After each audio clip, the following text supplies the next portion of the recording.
할렐루야. 153 저녁기도 오신 여러분들을 주님의 이름으로 환영하고 축복합니다. 오늘도 귀하고 복된 이 시간 하나님께서 우리 가운데 일하시고 응답하심의 역사가 있는 귀한 시간이 되기를 간절히 소망하겠습니다. 먼저 하나님의 말씀 보도록 합니다. 요한일서 1장 1절에서 3절 말씀까지 보겠습니다. 요한일서 1장 1절에서 3절 말씀입니다. 우리 같이 한 목소리로 다 함께 봉독하도록 하겠습니다. 시작. 태초부터 있는 생명의 말씀에 관하여는 우리가 들은 바요, 눈으로 본 바요, 자세히 보고 우리의 손으로 만진 바라. 이 생명이 나타나신 바 된지라. 이 영원한 생명을 우리가 보았고 증언하여 너희에게 전하노니 이는 아버지와 함께 계시다가 우리에게 나타나신 바 된 이시니라. 우리가 보고 들은 바를 너희에게도 전함은 너희로 우리와 사귐이 있게 하려 함이니 우리의 사귐은 아버지와 그의 아들 예수 그리스도와 더불어 누림이라. 아멘. 누군가를 아는 것과요, 깊이 사귀어 마음을 아는 것은 굉장히 큰 차이가 있습니다. 겉으로 볼 때는 꽤 괜찮은 사람처럼 보여서 깊이 사귀다 보면 보이는 것과 아주 다른 그런 모습을 경험할 때가 있죠. 겉모습이 좋아서 결혼까지 했는데 막상 깊이 사귀어 보니 실망하고 그래서 이혼까지 하는 일들이 일어나지 않습니까? 또한 반대의 경우도 있습니다. 멀리서 볼 때에는 별로였는데 깊이 사귀어 보니 결혼을 약속하고 잡내를 꿈꾸어도 될 정도로 좋은 사람이 있다라는 것이죠. 신앙생활도 역시 마찬가지인 것 같습니다. 가방 들고 교회 다닌 세월이 수십 년이라 하더라도 하나님과 깊은 교제 속에 들어가지 않으면 하나님을 제대로 알 수가 없습니다. 그런데 어떤 분은 하나님과 사귀지 않았는데 하나님과 사귀고 있다고 착각하는 사람이 있어요. 오늘 본문에서 사도 요한은 하나님과 깊은 사귐이 어떠한 의미를 가진지를 말씀하고 있습니다. 오늘 이 말씀을 통해서 나는 하나님과 깊은 사귐 가운데 있는지, 혹시 어떻게 하면 하나님의 사귐 속으로 우리들이 들어갈 수 있는지를 우리들이 이 말씀을 통해서 깨닫기를 원하는데요. 먼저 1절 말씀 다시 한번 보겠습니다. 태초부터 있는 생명의 말씀에 관하여는 우리가 들은 바요, 눈으로 본 바요, 자세히 보고 우리의 손으로 만진 바라.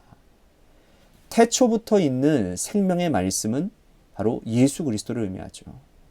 사도 요한이 기록한 요한복음 1장에서도 태초의 말씀이 계시느니라 라고 기록되어져 있습니다.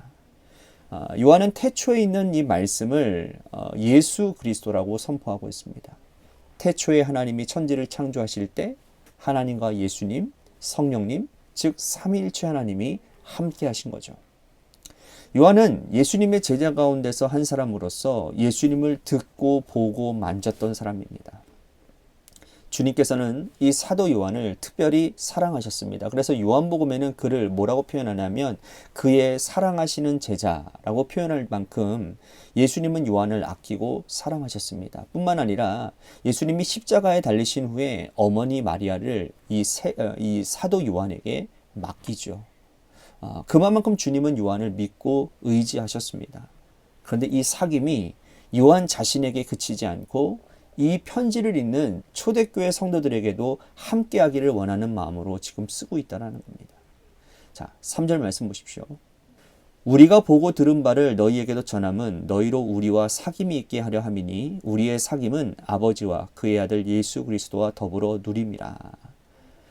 너희로 우리와 사귐이 있게 한다라고 하는 이 말씀은 성도들 간의 교제를 의미합니다. 그러니까 성도들끼리 교제하는 것은 예수 그리스도와 함께 누리는 것이라고 말씀을 해요. 자, 여기서 우리는 사귐의 첫 번째 의미를 발견하게 됩니다. 예수 그리스도를 사귄다라는 것은 주님의 말씀을 가운데 두고 성도들과 깊은 교제를 나누는 것을 의미하는 거예요. 자, 세상의 교제와 성도들의 교제가 다른 이유가 무엇이죠? 세상에 믿지 않는 친구들과 교제할 때에는 하나님의 말씀을 가운데 두지 않습니다. 그들과는 그냥 세상과의 관심사만 함께 나누면 돼요. 그런데 간혹 이 교회 공동체 안에서도요, 세상과 같은 일들이 일어나는 거예요. 하나님의 말씀이 가운데 있지 않고 어떤 세속적인 이야기, 세상의 이야기로만 일관하다가 끝낼 때가 많다라는 거예요. 요즘 여러분 세상 돌아가는 어떤 정치 이야기, 주식 이야기, 자녀 이야기 등으로 이야기꽃을 피우다가 그냥 헤어집니다. 그것은 하나님과 깊은 사귐을 갖는 사람들의 태도가 아니라는 거예요. 말씀 없이 교제하는 것은 성도들의 교제가 아니기 때문인 것입니다. 말씀을 통해 은혜 받은 것, 읽은 말씀을 통해 내 마음의 감동을 받은 것, 앞으로 나는 이렇게 살겠다라고 하는 결단한 것들을 깊이 나누는 것이죠. 그것은 곧 하나님과 사귀는 것이고 동시에 성도들과 깊은 교제를 나누는 거라는 거예요. 자, 두 번째로 사도 요한이 말하는 하나님과의 교제는 뭐냐? 6절 말씀을 보시면 알 수 있습니다. 6절입니다. 만일 우리가 하나님과 사귐이 있다 하고 어둠에 행하면 거짓말을 하고 진리를 행하지 아니함이거니와.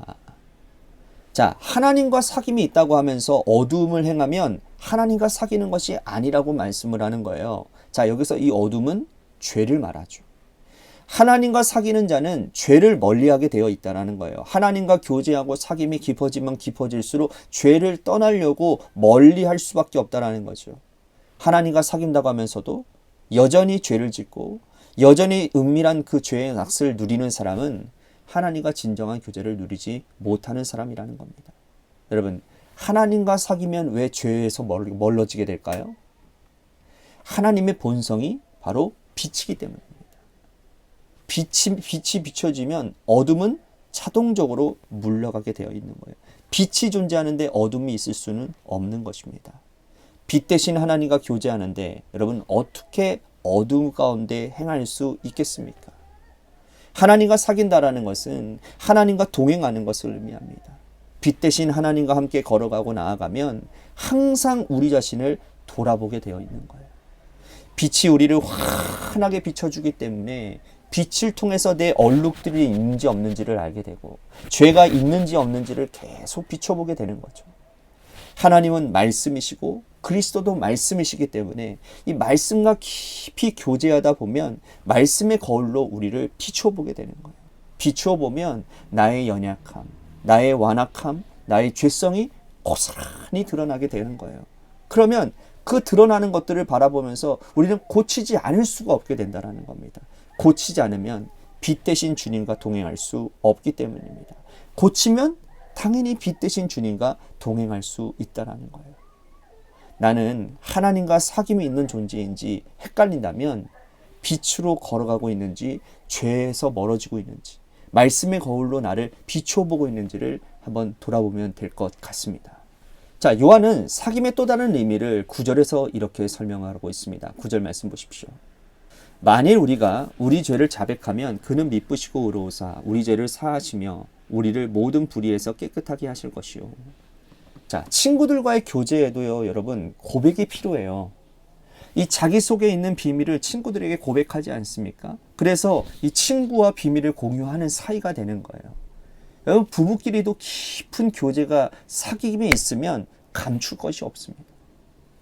하나님과 깊이 사귀다 보면 우리 속에 있는 이 죄악된 생각들, 잘못된 생각들을 감추지 않고 고백하게 되는 거예요. 하나님과 우리가 터놓고 말할 수 있는 것이 여러분 얼마나 영광된 일입니까?